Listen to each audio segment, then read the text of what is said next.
नमस्ते, मैं हूँ तत्परा अहोरात्रा। मेरे पिता द्वारा लिखी गई पुस्तक गगनगोचरी वसुंधरा में एक अध्याय आता है जो कहता है यथा ब्रह्मांडे तथा पिंडांडे, अर्थात जो जो हमारे इस ब्रह्मांड में है वो सब हमारे शरीर में भी है। जिससे हमारे मन में एक प्रश्न उठा कि यदि हमारे ब्रह्मांड में 12 राशियां हैं जो है मेष, वृषभ, मिथुन, कर्काटक, सिंह, कन्या, तुला, वृश्चिक, धनुर, मकर, कुंभ, मीन, यदि ये सारे 12 राशियां हमारे ब्रह्मांड में है तो हमारे शरीर में क्यों नहीं? जिसका उत्तर मेरे पिता ने इतनी सुंदर तरह से दिया कि आप सभी तक पहुंचाना आवश्यक था। पहला है मेष राशि। यह है मेष राशि का भाग, बकरी की तरह दिखता है। फिर आता है वृषभ राशि जो हमारे सर को दर्शाता है, इसीलिए यहीं पर गाय के पाद जितना भाग का शिखा जोड़ा जाता है और यहीं पर सींग भी उगते हैं। फिर आता है मिथुन राशि। मिथुन राशि को जुड़वा के नाम से जानते हैं। हमारा गर्दन ही है मिथुन राशि का भाग, क्योंकि ये 2 भागों को जोड़ कर रखता है, इसलिए हमारा गर्दन का भाग है मिथुन राशि का भाग। फिर आता है कर्काटक राशि।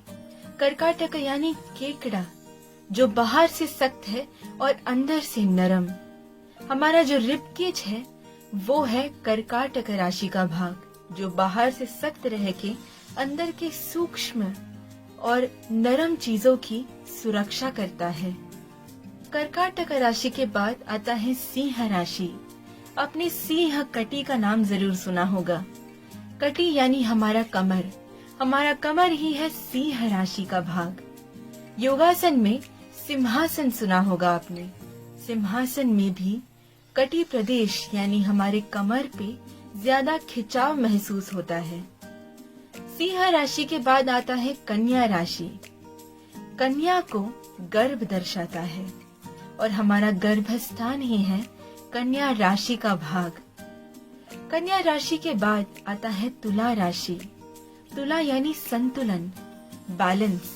हमारा जो नाभि है वो हमारे शरीर का संतुलन बनाए रखता है और इसीलिए हमारा नाभि ही है तुला राशि का भाग। तुला राशि के बाद आता है वृश्चिक राशि। वृश्चिक राशि हमारा मर्मांग यानी गुप्तांग को दर्शाता है, इसीलिए यही भाग है वृश्चिक राशि का भाग। फिर आता है धनुर राशि, जो है बो एंड एरो, बाण की तरह। हमारा जो रीढ़ की हड्डी है वो हमारे शरीर को खींच के रखती है, यही है धनुर राशि का भाग। धनुर राशि के बाद आता है मकर राशि। मकर राशि यानी मगरमच्छ।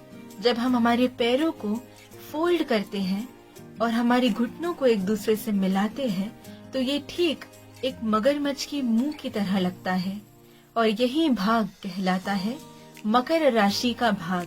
मकर राशि के बाद आता है कुंभ राशि, जो हमारे कमर के नीचे का एरिया है, जो हिप रीजन है, वो एक उल्टा रखा गया मटके की तरह है और इसीलिए ये कहलाता है कुंभ राशि का भाग।